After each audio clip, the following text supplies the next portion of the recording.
Good morning, everybody. This is one of my cats. Say hi. We found him on the road one day. I hope y'all are ready for a good old broke ass bitch Timmy cry today. Because hey, I'm not the only one calling y'all broke, okay? There is someone else out there that is aware how broke all of you are. His name is Doug Bowser. Yeah, that's right. Doug Bowser called all of you poor in a recent interview he did with CNBC. I'm assuming y'all can guess what this video is about today. We are talking about the Switch 2. More specifically, we're going to be watching the interview between Doug Bowser and the CNBC guy. I don't know his name. None other than the president of Nintendo himself, Mr. Doug Bowser. Just so y'all are aware, this guy's a prick. But for context, the Switch 2 has received quite a bit of criticism, and rightfully so. What Nintendo is doing is pretty much the epitome of greed. It's just all very just outright greedy, everything they're doing. Without further ado, let's hear what Doug Bowser,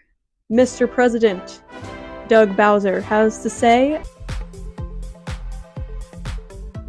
A lot of excitement about this one. I do want to talk a little bit about just kind of the life cycle of these consoles. It's been 8 years since the Switch came. God, it's been 8 fucking years? Jesus Christ, I'm old. The Switch came off of a kind of disappointing console, the Wii U. I guess the question now is, with the Switch 2, how do you avoid that trap again? What makes the Switch 2 a worthwhile upgrade so you don't kind of fall into that Wii U moment again?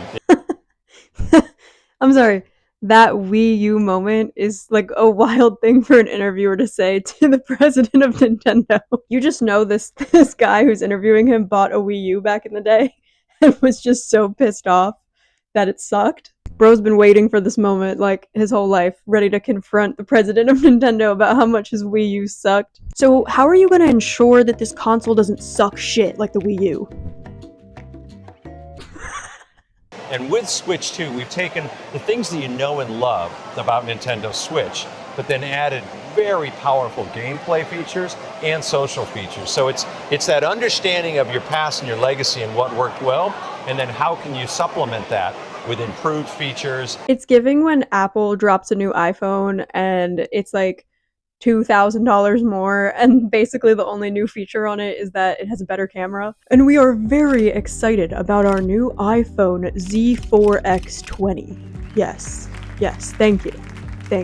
You there, what's your question? Hi, yes, so what makes this iPhone like $5,000 more than the previous ones? What kind of features are we getting to justify that price?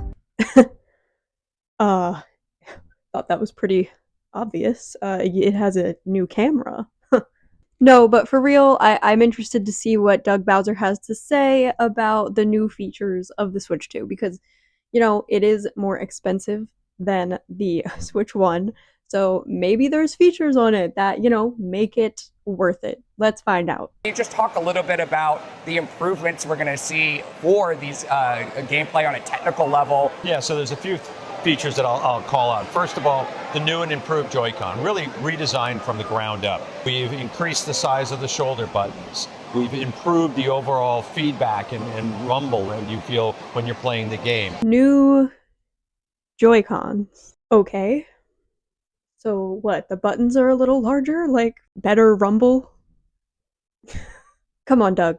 You gotta give me more than that. You gotta give us more than just the buttons are slightly larger and there's a little bit better rumble. Price is a big issue here. Everyone's talking about it. It's $150 more than the original Switch was. Can you talk a little bit about why we're seeing such a big price increase versus the previous generation?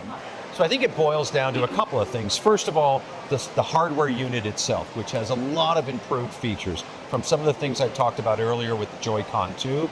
Bro, the Joy-Cons do not justify this Switch being $150 more than the last one. Also to the LCD screen that is much larger and much deeper and richer.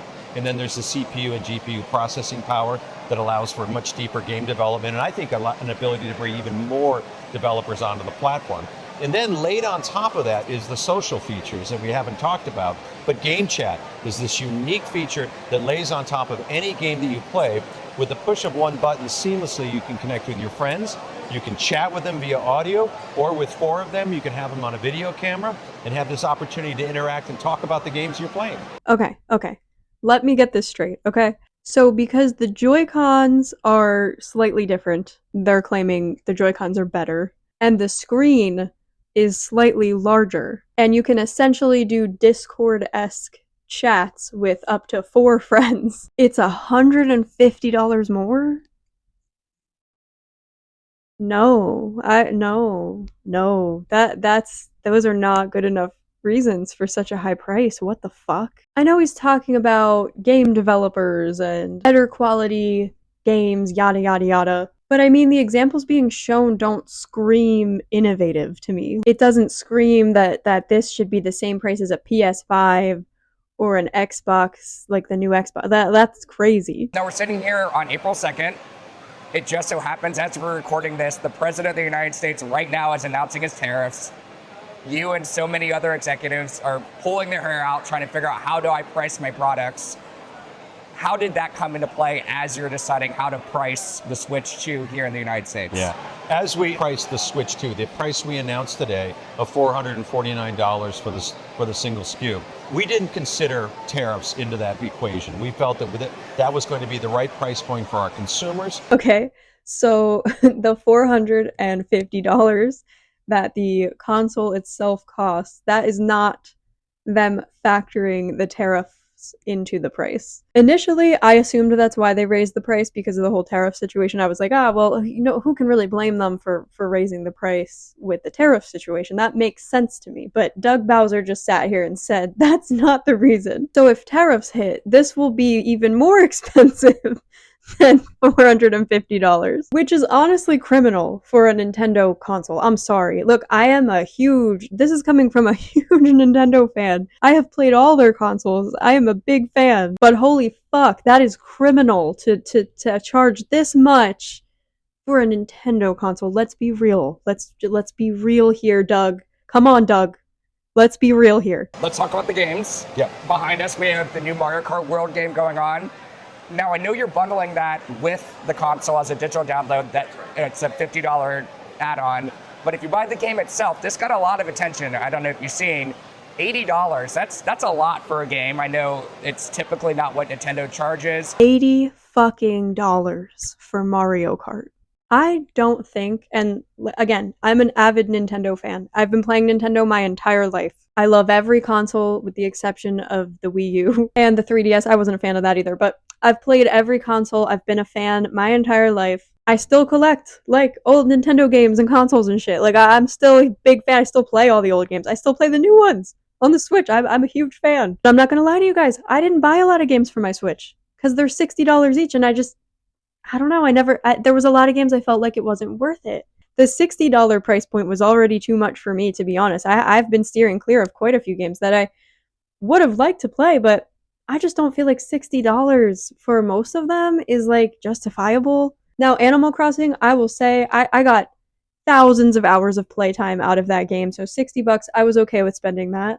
But would I pay $80 for Mario Kart? No, I absolutely would not. And I'm a lifelong fan, and I'm a lifelong Mario fan. But no, I would absolutely not fucking pay $80 for Mario Kart. That's fucking insane. And look at this. Look at this picture. Look at this picture that they put up on the screen. You have to buy the special camera as well. It looks like the one that they're claiming is like a new feature that you can talk to your friends and shit or whatever. So to chat with your friends, you have to buy this $50 camera. It looks like on top of the $450 Switch, and the games are apparently very expensive. So like, who is buying this? Oh, you know that amazing feature that they just talked about? The amazing feature of talking to your friends. That was probably the best feature shown out of the 3. The Joy-Cons and the screen and the friends. That was the 3 things that they showed. But to talk to your friends, that's an extra $50. You want to talk to you? Oh yeah. You want to talk to your friends? You want to play with your friends? We're not just gonna let you talk to your friends for free. Why would we do that when we could charge you $50 to talk to your friends? Holy shit. Typically not what Nintendo charges.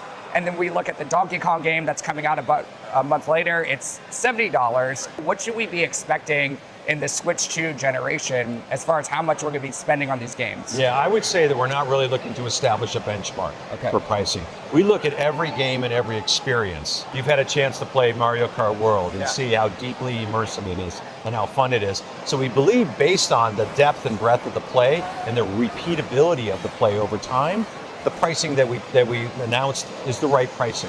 But again, other games like you mentioned, Donkey Kong Bonanza, it's going to be at a $70 price point because that is what we feel is the right price point for that particular gaming experience. Well, I guess we know not to play Donkey Kong Bonanza. Apparently it's not as fun as Mario Kart since it's cheaper, and they're saying that the price is based on how good the game is. I don't really know if that helped his point there, but okay. Okay, I kind of see what he's saying, like how some games that you're gonna get like thousands of hours of playtime out of should maybe be more expensive than a game like, I don't know, like Cooking Mama or something. Although I would play that for thousands of hours, but you know what I mean. Like there are some games that are more popular, like Pokemon, Mario. Like I get that. I get the differing of prices for certain things, like more popular titles, instead of just a like one size fits all with like the $60. Because on the Switch, most of the games were $60. So maybe they're kind of moving away from that and pricing the games more fairly. I don't know, but it's not really fairly if you're making these games inaccessible to most people. Because I don't know who in the like when I was a kid, you know, we would go to the game store, and the only games I was ever allowed to pick out were, you know, the ones on the used rack. All my GameCube games have used stickers on them. Hold on. There's a nice chunk of some of my GameCube games. They all have used stickers on them. So I'm just trying to figure out whose parents are going to let their kid go to the game store and get an $80 Mario Kart game. Because these games, I mean, these games are like, they're kid games at the end of the day. Like, yeah, adults play them with their kids and stuff. Like, my parents used to play N64 Mario Kart with us sometimes, but they wouldn't have spent $80 on it. Who in their right? I just feel bad. Like, a lot of kids are not going to get to play this console. What parent is going to spend damn near fucking like $700 to get the console and the fucking camera and like maybe 2 games, you know? Like, who is doing that? Most average families are gonna steer clear of this console because of the prices. $80 for Mario Kart is like borderline evil. Like, satanic. Hey guys, coming to you from the editing side of things. This last segment here is about a statement that Doug Bowser made in a different interview with CBC. I had some trouble finding the statement, so I went ahead and clipped it from another video that I watched earlier. I'm gonna link their video below because their video was really well done and they seem like a really cool channel. Shout out to these guys for helping me find the statement that I wanted to include in this video today. Also, a piece of my footage got deleted where I mentioned the piece about Nintendo expanding Nintendo Online and adding an expansion plus pack or some shit like that. That's fucking ridiculous. We already pay for Nintendo Online, so why the fuck is there an expansion pack? Like, how greedy can we fucking get here, Nintendo? Anyway, here's the clip regarding the statement that Doug Bowser made with his interview with CBC. We recognize there are some people that may not be able to afford the Switch 2's price point. That's why we wanted to make the other Switch platforms available, so people still have an opportunity to come into our gaming universe, be a part of these characters in these worlds, and see value, if you will, in whatever rung of the platform they come in. Buy the old shit because you're broke. It's cheaper. There it is, guys. There it is. If you can't buy the Switch 2, if you're too fucking poor, well, maybe this isn't the console for you. Oh, you're poor? Oh.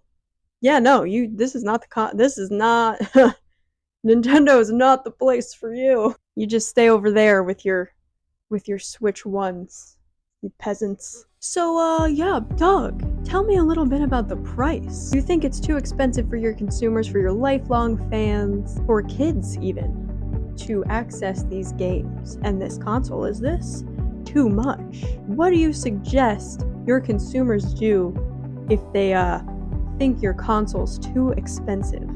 Well, I mean, if you're fucking poor. If the price bothers you, then, you know, you're just too broke for this console. Anyone who's bothered by this price, you know, they're simply peasants, Mike. They can stay over there with their dirty Switch ones. They're old, dirty Switch ones. Doug Bowser just called y'all fucking poor because they're complaining about the price of the Switch 2. All the criticism is so well deserved. But instead of hearing out the community, he's just like, well,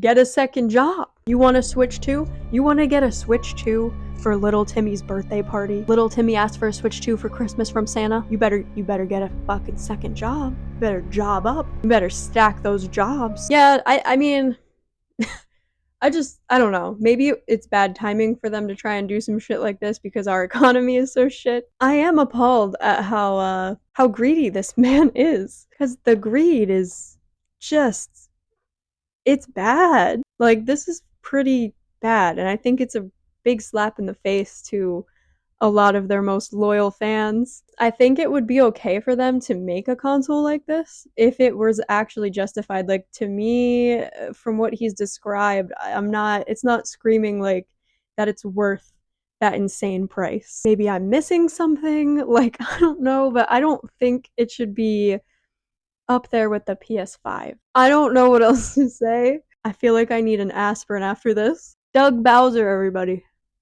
Give it up. Give it up for Doug Bowser, the president of Nintendo. Holy shit. Well, guys, I don't really know what else to say about it. It's obviously very disappointing, very disheartening to see such greed take place in something you once loved. Like, I will always be a Nintendo fan. I will always be a Nintendo collector in a sense, but you will not see my ass spending $80 on Mario Kart. I'm not gonna say I'm never gonna buy a Switch 2 because I don't want to like dig myself that grave. If they drop an Animal Crossing that I can only play on the Switch 2, then like I might save up for one or something, but I don't know. Like, I don't know if I want to support this. Maybe someday I'll invest in the Switch 2, but for now, I'm sticking with my Switch 1. That's all I've got for you today. That was quite the interview. Let me know your thoughts, guys. Let me know your thoughts in the comments. Will you be buying it? I want to know. Like, maybe it's just me. Alright, you fucking Timmies. Keep Timmying out there. And I will see you guys in the next video. Bye!